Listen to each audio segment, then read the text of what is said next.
How's it going, everybody? Daner here with North Central Coins, and welcome back to another episode of the most rare and valuable coins in Canada. Today we're going to be exploring one of the most infamous and valuable of the modern Canadian pennies that, if found even in the worst condition, can be worth some very decent money. Get ready to join us for the history, mystery, and sheer wonder of this incredible piece of Canadian currency. Join us as we unveil the secrets behind its creation and also this penny's potential value if you were to ever stumble upon a legitimate example. Whether you're a seasoned pro in the world of coin collecting or just a curious enthusiast, you won't want to miss this once-in-a-lifetime opportunity to learn about the fascinating world of Canadian numismatics. So buckle up and let's take a journey through time and money and explore what makes this coin so precious and sought after. Before I do get into this, I would really appreciate if you guys would hit that thumbs up, subscribe if you're new, and also hit that bell notification so you can see my new videos as they are being released. In the past, I've made several videos detailing the rare and valuable coins from Canada, the United States, Britain, Australia, New Zealand, Germany, and several other countries, and I'm going to be making plenty more in the future, so make sure to stay tuned for all of those. But what do you say we get into today's video and discuss the Canadian 2006 penny compositions and their values? Let's get it, guys.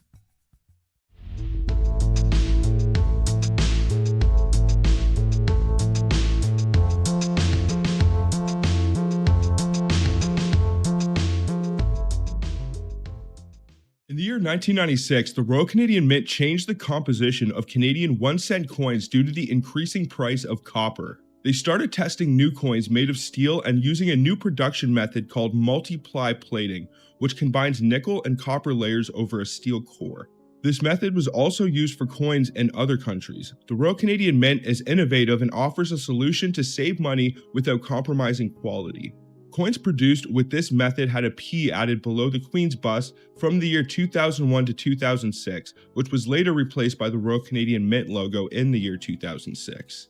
The Canadian Mint also adapted this new technique for producing coins for various foreign countries, including Papua New Guinea, New Zealand, Ghana, Oman, Paraguay, Barbados, the Bahamas, and even more. This technique has several advantages, such as saving time and materials by using less nickel, copper, or bronze than other minting techniques. It is also faster than single-ply plating.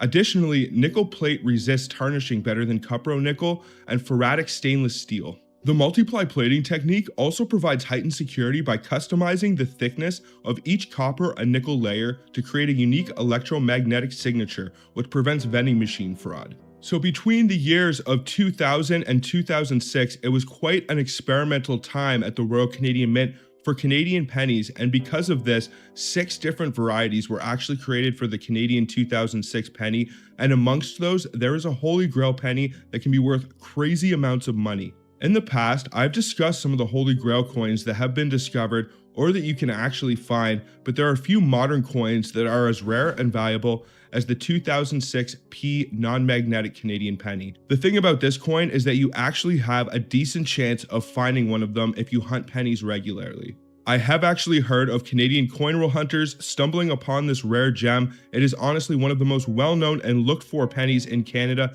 that you actually have a decent chance of finding eventually. In terms of its scarcity, this penny actually reminds me a lot to the 1922 to 1925 George V pennies. These pennies, although extremely rare and hard to come by, are not impossible to find, and even in low-grade examples of both the 2006 P non-magnetics and also some of the early 1920s small pennies, they can all be worth minimum of $20 to $30, even at the bottom of their grading tier. So very similar values and scarcity for these Canadian pennies. So stay tuned because I'm definitely going to be making some videos in the future on those early 1920s Canadian small cents. They can be worth just absolutely insane money. But what do you say we discuss the values and specifications of these 2006 Canadian pennies? Because as I mentioned, there are 6 different varieties, and some of them can be worth some okay money, some of them can be worth pretty much face value, and some of them can be worth a whole heck of a lot of money. And I'm also going to talk briefly about an extremely valuable 2005 Canadian penny out of a proof set that you should definitely have on your radar as well.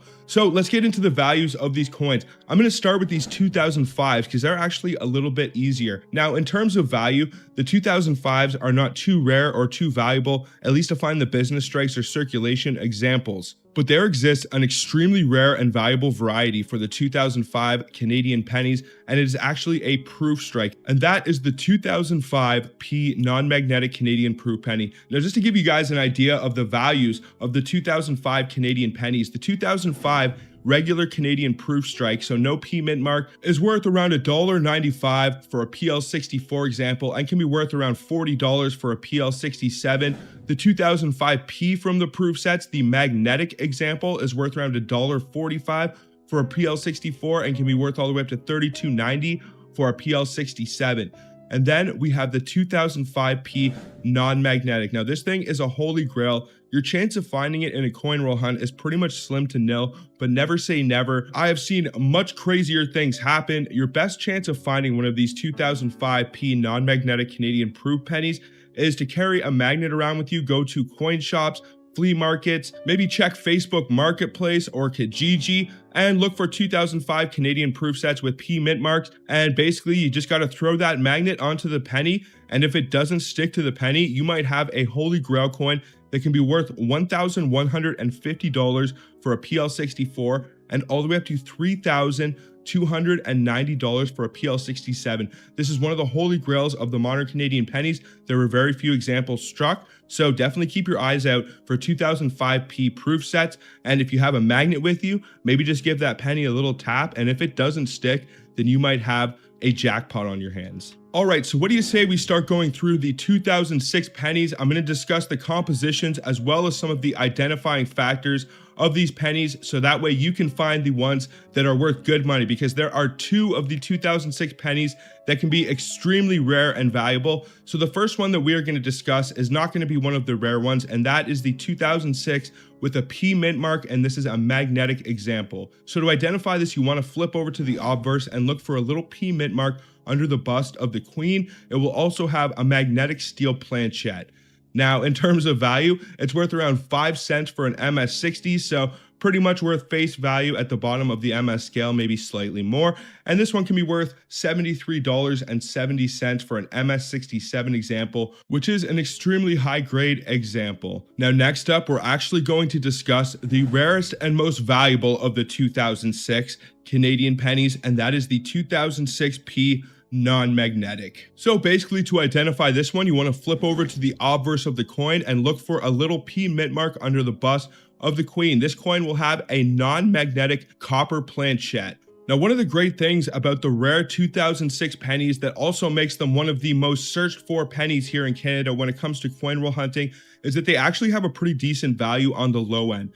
Now, the 2006 P non-magnetic can be worth around $40 for a VF12, so that is pretty much at the bottom of the Sheldon scale. Even if it is absolutely beat up, sat in a parking lot, you're going to be getting $10 or $20 for this coin. People want them for their collection, and even though they are out there, they are honestly a unicorn, and you almost never stumble across them. So as I mentioned, this 2006 P non-magnetic can be worth around $40 for a VF example. It can be worth $132 for an almost uncirculated 50. And then on the high end, it can be worth $500 for an MS60 and all the way up to $2,000 for an MS65. This is a fairly recent penny. I have found coins much older in a high mint state before, so your chances of finding one of these and it actually being in decent condition is not too terrible, honestly. So always keep your eyes out for the 2006 pennies and throw your 2006 Ps to the side. Check them with the magnet, and if that magnet does not stick, then you have yourself one extremely rare coin.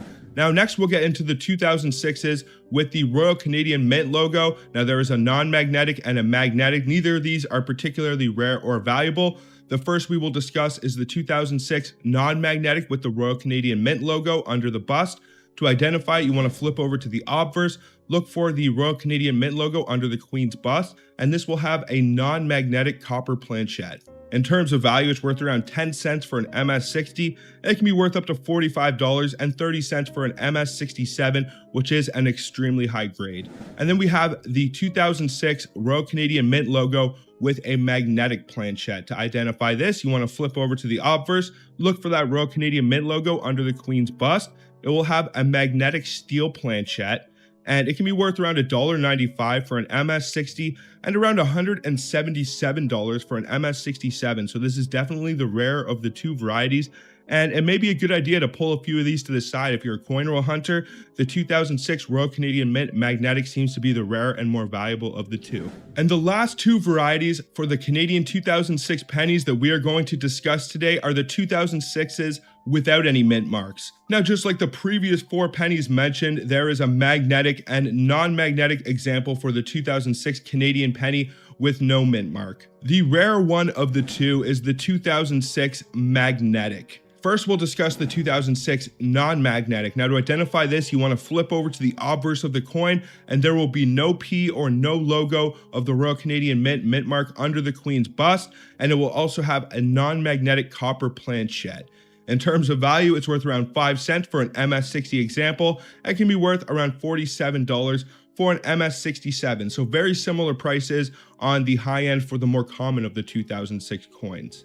And then we have the second of the Holy Grail 2006 pennies, and that is the 2006 magnetic no mint mark. Now, to identify this, you want to flip over to the obverse of the coin, and you are looking for no mint mark under the Queen's bust. It will have a magnetic steel planchet. Now, it was not made in sets, it was only released in circulation. I have still yet to find either of these two of the rare 2006 pennies, but I shall keep looking, and maybe, just maybe, I will have my day. In terms of value, the 2006 magnetic no mint mark can be worth around $75 for an MS60 and all the way up to $863 for an MS67. This one isn't super valuable on the low end. It can be worth around $10 to $20. If it's in a low grade state, people still really want it for their collections. And because you almost never stumble across these things in the wild, people are always willing to pay a premium to add them to their collection. If you ever did find one of these, I would suggest trying to sell it on maybe eBay or Facebook Marketplace. That's usually where you get the most amount of money for these coins. You can maybe try taking it to your local coin shop, but they're usually not interested in varieties like this. They might pay you like a couple dollars or something like that if you're lucky. But your best bet for coins like this is to sell it on eBay or maybe an online auction to get the premium that you are hoping for. I really hope you guys enjoyed this video. If you did, please smash that thumbs up, subscribe if you're new, and also hit that bell notification so you can see my new videos as they are being released. What are your guys' thoughts on this coin? What would you do if you ever found a legitimate example? Or if you already found one of these or own one, let me know down in the comments. I would love to know. Thank you so much for watching, everybody. But until the next one, peace out. And have a good one, y'all.